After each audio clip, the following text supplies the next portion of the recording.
Iran Israel युद्ध के बीच में नेतन्याहू की मौत को लेकर के अफवाह बहुत तेजी से चल रही है।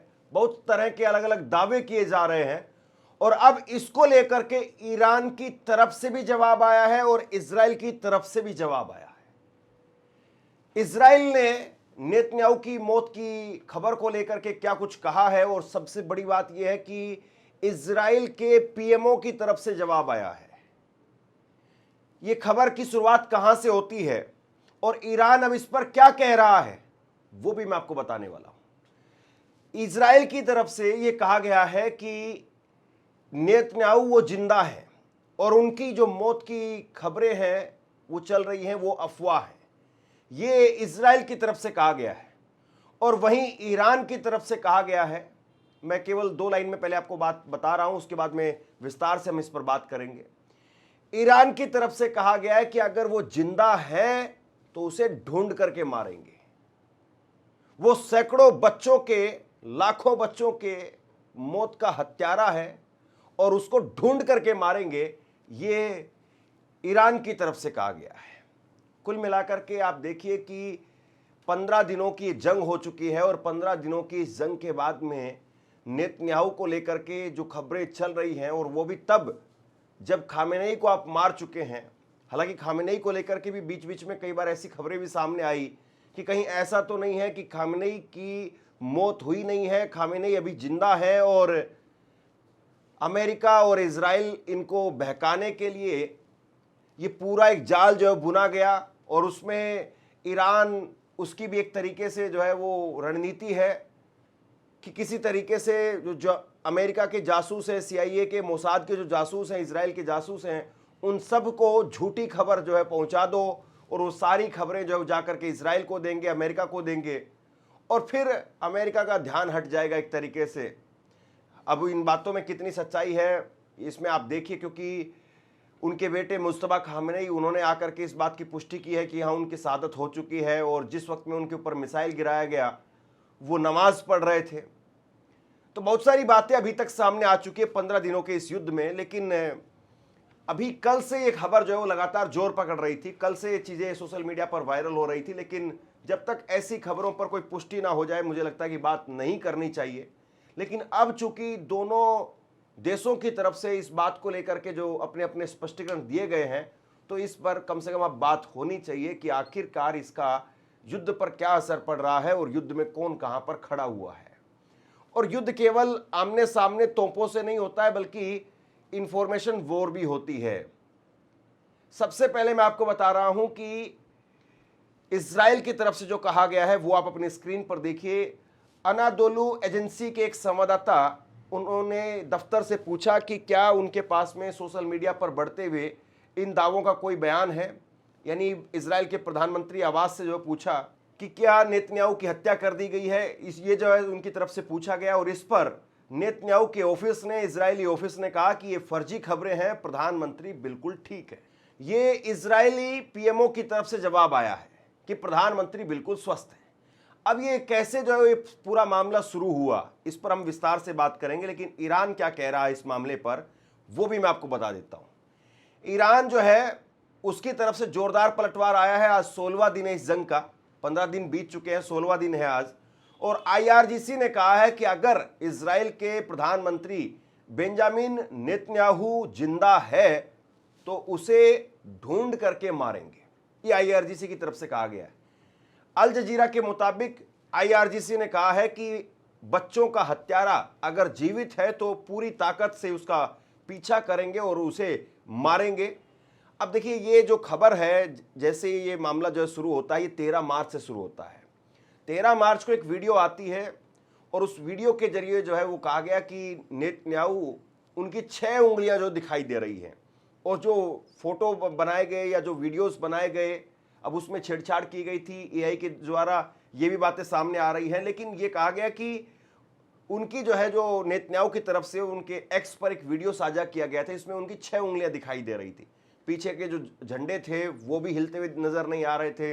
इसको लेकर के भी जो है वो दावे फिर और मजबूत होने लगे।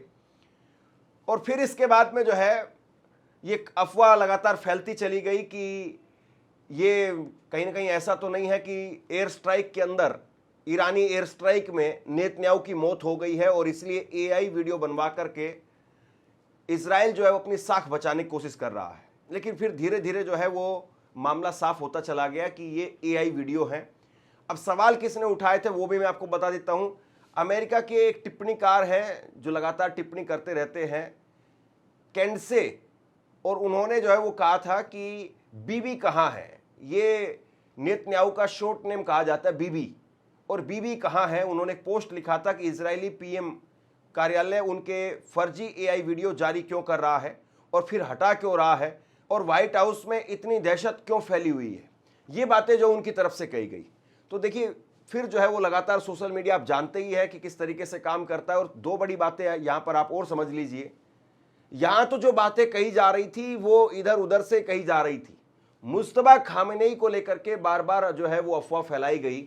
आयतुल्लाह अली खामेनेई के बेटे मुज्तबा खामेनेई, उनको लेकर के बार बार अफवाहें फैलाई गई। और उसमें अमेरिका के अधिकारियों की तरफ से, हालांकि अभी तक कोई पुष्टि नहीं हो पाई उस बात की, अमेरिका के युद्ध मंत्री ने कहा, क्या कहा कि उनका चेहरा बिगड़ गया है। ये अमेरिका के राष्ट्रपति की तरफ से कहा गया कि उनका पैर कट गया है। इस तरह के दावे, इस तरह की बातें निकल करके सामने आई अमेरिका की तरफ से। और ऑफिशियल जानकारी जो वो बार बार उनकी तरफ से दी गई कि वो कोमा में चले गए हैं मुज्तबा खामेनेई, उनको बहुत नुकसान हुआ है, वो घायल हैं, वो सामने नहीं आ रहे हैं। तो युद्ध में जो है एक तरीका होता है कि किस तरीके से आप इंफॉर्मेशन वॉर फैलाते हैं। और ऐसे में एक तबका है जो खामेनेई की मौत को लेकर के अफवाह उड़ा रहा है, और दूसरा तबका है जो नेतन्याहू की मौत को लेकर के इस वक्त में लगातार अफवाह उड़ा रहा है। और इससे कहीं ना कहीं होता यह है कि कुछ हद तक जो है वो लोगों का मोराल वो डाउन हो जाता है और लोग चेक करने लगते हैं कि कहीं सच में ऐसा तो नहीं हुआ है। लेकिन ये आप देखिए कि इस युद्ध में पहले दिन से ईरान जो है वो लगातार भारी दिखाई दे रहा है। खामेनेई की शहादत हुई, एक बड़ा झटका था ईरान के लिए। लेकिन उसके बाद में जैसे जैसे ये युद्ध आगे बढ़ा है, ईरान नैरेटिव की लड़ाई से लेकर के और ज़मीनी लड़ाई में हर जगह पर मजबूत है। एक तस्वीर निकल करके सामने आई थी, ये तस्वीर जरा आप देखिए। ये करीब एक हफ्ते के बाद में ये तस्वीर निकल करके सामने आई व्हाइट हाउस में, जहाँ पर डोनाल्ड ट्रंप बैठे हुए थे और लगातार जो है वो वहाँ पर पूजा की जा रही थी डोनाल्ड ट्रंप को लेकर के। और जब इस तरह की बातें जब कही जाती हैं तो जाहिर सी बात है ये पता चलता है कि दबाव में कौन है, किसके ऊपर प्रेशर है, कौन जो है वो ज़्यादा प्रेशर में आ रहा है, ये फिर साफ हो जाता है। और नेतन्याहू को लेकर के ऐसा नहीं है कि कोई केवल दुनिया भर में ईरान के लोग हैं वही उनकी मौत की दुआ मांगते हैं कि नेतन्याहू जो खराब आदमी है और वो मर जाए। बहुत सारे और भी देशों की तरफ से जो है बार बार ऐसे हमले बोले जाते हैं। पुराना बयान आपको दिखा रहा हूं तुर्की के विदेश मंत्री का। तुर्की के विदेश मंत्री ने कहा था कि नेतन्याहू उन लोगों के खून में डूबेगा जिन्हें उसने भूखा मारा, कत्ल किया और खेल खेल में स्नाइपर से निशाना बनाने का आदेश दिया। यानी नेतन्याहू ने अपने शासन में बहुत तानाशाही बरती है, बहुत क्रूरता की है, बच्चों को निशाना साधा है और स्नाइपर्स के जरिए जो है उसने अपने जितने भी प्रतिद्वंदी थे, जितने भी उसके दुश्मन थे, सबको मार दिया। खास तौर पर गजा के अंदर बच्चों को, तकरीबन ये कहा जाता है कि 28,000 महिला और बच्चे वो मारे गए, तकरीबन 72,000 वहाँ पर लोग मारे गए और उनके खून में नेतन्याहू डूब जाएगा। इस तरह की बातें बहुत बार पॉलिटिकल स्टेटमेंट्स जो निकल करके सामने आते रहे। अब चूंकि ये इजराइल, अमेरिका और ईरान युद्ध में है, इसलिए लगातार खबरें जो है वो और तेज होती जा रही हैं। लेकिन ईरान के हौसले पूरी तरह से बुलंद दिखाई दे रहे हैं। अभी जो प्रोटेस्ट हुआ था जुम्मे के दिन, एक तस्वीर निकल करके सामने आई और ये तस्वीर आप देखिए। ईरान की महिलाएं वो ताबूत में कील ठोकती हुई नजर आ रही थी और ये ताबूत में जो कील ठोकती हुई नजर आ रही ईरान की महिलाएं, ये अपने आप में बताने के लिए काफ़ी है कि किस तरीके से जो है वो ईरान के अंदर गुस्सा है, नेतन्याहू को लेकर के गुस्सा है, अमेरिका को लेकर के गुस्सा है, डोनाल्ड ट्रंप को लेकर के गुस्सा है। और सबसे बड़ी बात यह है कि डोनाल्ड ट्रंप इस युद्ध में उतर तो गए हैं लेकिन वो इस युद्ध को संभाल नहीं पा रहे हैं और अब उनके सैनिकों के शव वो पहुंचने लगे। अभी मैं एक ताज़ा खबर आपको बताता हूं।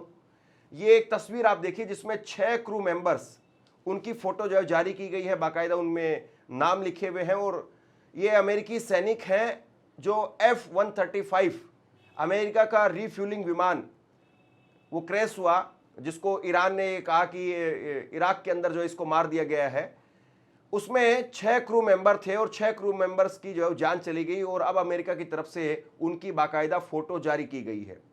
और इसमें तकरीबन 34 साल, 28 साल, 38 साल, 33 साल, 31 साल, ये इतनी कम उम्र के जो है वो अमेरिका के सैनिक हैं। और जाहिर सी बात है, जब अमेरिका के सैनिकों के ये शव, उनके ताबूत जब अमेरिका में पहुंचेंगे तो डोनाल्ड ट्रंप के लिए मुसीबत और लगातार बढ़ती चली जाएगी।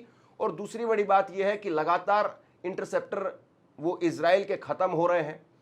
और बेंजामिन नेतन्याहू की जो मौत की खबरें उड़ी, वो भी इसीलिए उड़ी क्योंकि बेंजामिन नेतन्याहू वो अपना घर देखने के लिए गए थे और ये खबर सामने आई थी 2 मार्च को, जब कहा गया कि उनके घर के ऊपर हमला कर दिया गया। जरा ये तस्वीर आप देखिए, ये खबर सामने आती है कि 2 मार्च को उनके घर पर हमला कर दिया गया। एक पुराना उनका घर था, उस पर हमला कर दिया गया है। और इसमें नेतन्याहू जो जायजा लेने के लिए गए थे। हालांकि इस तरीके से जायजा लेने के लिए नेतन्याहू कई बार जाते रहते हैं, लेकिन अभी बीच में नेतन्याहू जो है वो 2 दिन के लिए गायब हुए, उनके बहुत ज़्यादा कोई बयान निकल करके सामने नहीं आए। और ऐसे में फिर जो है अचानक से जब आप गायब हो जाते हैं तो फिर आपको लेकर के अफवाहें उड़ने लग जाती हैं। और ख़ास तौर पर जब आप ईरानी मिसाइलों की रेंज में हैं।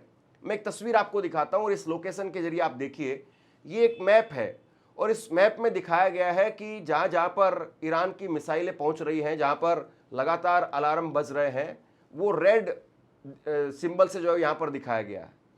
और तकरीबन आप ये कहिए कि इजराइल के जितने भी बड़े शहर हैं वो ईरान की जद में हैं। और जहाँ पर येलो मार्क करके दिखाया गया है, येलो लाइट से दिखाया गया है, ये हिजबुल्लाह की तरफ से जो है वो मार हो रही है और हिजबुल्लाह भी लगातार नुकसान पहुंचा रहा है। ये बिल्कुल साफ है कि इजराइल इस युद्ध में अमेरिका की पूरी ताकत होने के बावजूद अपने आप को कोई बहुत ज़्यादा जो है वो कंफर्टेबल स्थिति में नहीं पा रहा है। नेतन्याहू वो ये सोच रहे थे कि जैसे ही खामेनेई को ख़त्म करेंगे उसके बाद में 2-3 दिनों के अंदर ये युद्ध ख़त्म हो जाएगा, लेकिन अब मामला लगातार बढ़ता जा रहा है और 16वें दिन ये युद्ध पहुंच चुका है। और ऐसे में बड़ी बात यह है कि इस युद्ध ने अमेरिका के मुंह से पर्दा, वो जो नकाब था, वो हटा दिया है। और अमेरिका जो ये कहता रहा कि हम आपके देशों के लिए, आपकी हिफाजत के लिए यहाँ पर बेस बना रहे हैं, सबको पता चल गया कि वो इजराइल को प्रोटेक्ट करने का काम कर रहे हैं। अब इजराइल में भी बड़ी संख्या में इंटरसेप्टर जो खत्म हो रहे हैं और इसलिए जो अब मिसाइलें गिर रही हैं इजराइल के अंदर, वो नीचे सीधे जमीन पर नुकसान कर रही है। अब इसमें 2 बड़ी बातें निकल करके ये सामने आती है कि अगर इंटरसेप्टर वाकई लगातार खत्म होते रहे इजराइल के, तो अमेरिका वो अपने लिए इंटरसेप्टर इस्तेमाल करेगा, अमेरिका के जो बेस है उनके लिए इंटरसेप्टर इस्तेमाल करेगा, या फिर इजराइल को देगा। और जाहिर सी बात है, अगर वो इजराइल को देगा तो खबरें खाड़ी के देशों तक भी पहुंचेगी। और ये बात अब कही जा रही है कि खाड़ी के देशों में पूरी तरह से अमेरिका का वर्चस्व अब खत्म होने जा रहा है, समाप्त होने जा रहा है। और उसकी बड़ी वजह यही है कि खाड़ी के देशों को पता चल गया कि ये अमेरिका जो हमारी सुरक्षा के लिए दावे करता था, वो दरअसल हमारे लिए नहीं, बल्कि वो अपने लिए काम कर रहा था, इजराइल के लिए काम कर रहा था। और हमसे ज़बरदस्ती जो है दादागिरी के जरिए पैसे लिए गए, हमारी ज़मीन ली गई, यहाँ पर एयरबेस बनाए गए और हमें गुमराह किया गया। तो अमेरिका का वर्चस्व इस युद्ध के बाद में, जब तक ये युद्ध चल रहा है तब तक कोई भी देश जो है इससे बाहर नहीं निकलना चाहेगा। लेकिन अभी जो है वो अरब कंट्रीज़ में इस बात की चर्चा होने लगी है कि किस तरीके से अपने पैसे जो है वो अमेरिका में जो इन्वेस्टमेंट हुआ है, अमेरिकी बाजार में जो पैसे लगाए गए हैं, उसको कैसे वापस किया जाए। और अब जो है वो वापस करने की लगातार तैयारी हो रही है। और अब जिस तरीके से तस्वीरें निकल करके सामने आ रही है खाड़ी देशों से, कल यूएई के ऊपर जो है वो हमला करने की बात निकल करके सामने आई ईरान की तरफ से। और वो इसलिए हुआ क्योंकि यूएई का इस्तेमाल किया गया, यूएई की धरती का इस्तेमाल किया गया खार्ग आइलैंड पर हमला करने के लिए। और डोनाल्ड ट्रंप, मुझे लगता है कि वो यूएई चाहता नहीं होगा कि हमारी ज़मीन को जो इस्तेमाल किया जाए, लेकिन अभी भी डोनाल्ड ट्रंप वो जानबूझ करके खाड़ी के देशों की ज़मीन को इस्तेमाल कर रहे हैं। और खाड़ी के देशों ने अपनी मिसाइल नहीं निकाली है, किसी प्रकार से कोई तीखी बहुत ज़्यादा प्रतिक्रिया भी नहीं दी है, या 1-2 बार जो तीखी प्रतिक्रिया निकल करके सामने आई तो उसके बाद में वो बात आगे बढ़ नहीं पाई। यानी कि खाड़ी के देश पूरी तरह से साइलेंट मोड में हैं। और ऐसे में दूसरी तरफ ईरान जो है वो लगातार ये कह रहा है कि अगर हम पर हमला हुआ तो हम आप पर हमला करेंगे। और इसमें कोई किसी प्रकार की रेड लाइन वाली बात नहीं है, कोई भाईचारे वाली बात नहीं रहेगी। फिर भाईचारा तब है तब आप इनको बाहर भगा दो, यहाँ से एयरबेस जो खाली करवा दो। तो लगातार ये युद्ध जो है वो और पेचीदा मोड़ पर पहुंच रहा है। और इस युद्ध का अंजाम क्या होगा कहा नहीं जा सकता, ये युद्ध कब खत्म होगा कहा नहीं जा सकता। लेकिन ईरान, जिसको बहुत हल्का मान करके अमेरिका और एक तरीके से इजराइल चल रहे थे, उनको मुंह की खानी पड़ी है, ये साफ तौर पर दिखाई दे रहा है। शेयर कीजिए इस खबर को, और आप क्या सोचते हैं नीचे कमेंट बॉक्स में लिख करके जरूर बताइए। धन्यवाद। आपसे कुछ कहना चाहता हूं, आज के वक्त में पत्रकारिता करना कितना मुश्किल काम है, लेकिन अगर ऐसे में भी कोई आपकी खबर दिखा रहा है, कोई आपके मुद्दे पर बात कर रहा है, तो आपको भी उसका साथ देना चाहिए। अगर आपको लगता है कि मेरी पत्रकारिता सही है, मैं आपके लिए आपकी खबर वो दिखा रहा हूं, तो ऐसे में आप मेरा सहयोग कीजिए। आप इस वीडियो को जब लाइक करेंगे तो लाइक के साथ में ही एक थैंक्स का बटन आपको दिखाई देगा। उस थैंक्स के बटन पर आप क्लिक कीजिए और जो भी सहयोग राशि दे सकते हैं वो दीजिए। दूसरा, आप चैनल को ज्वाइन कर सकते हैं और चैनल को ज्वाइन करके भी मुझे मदद कर सकते हैं।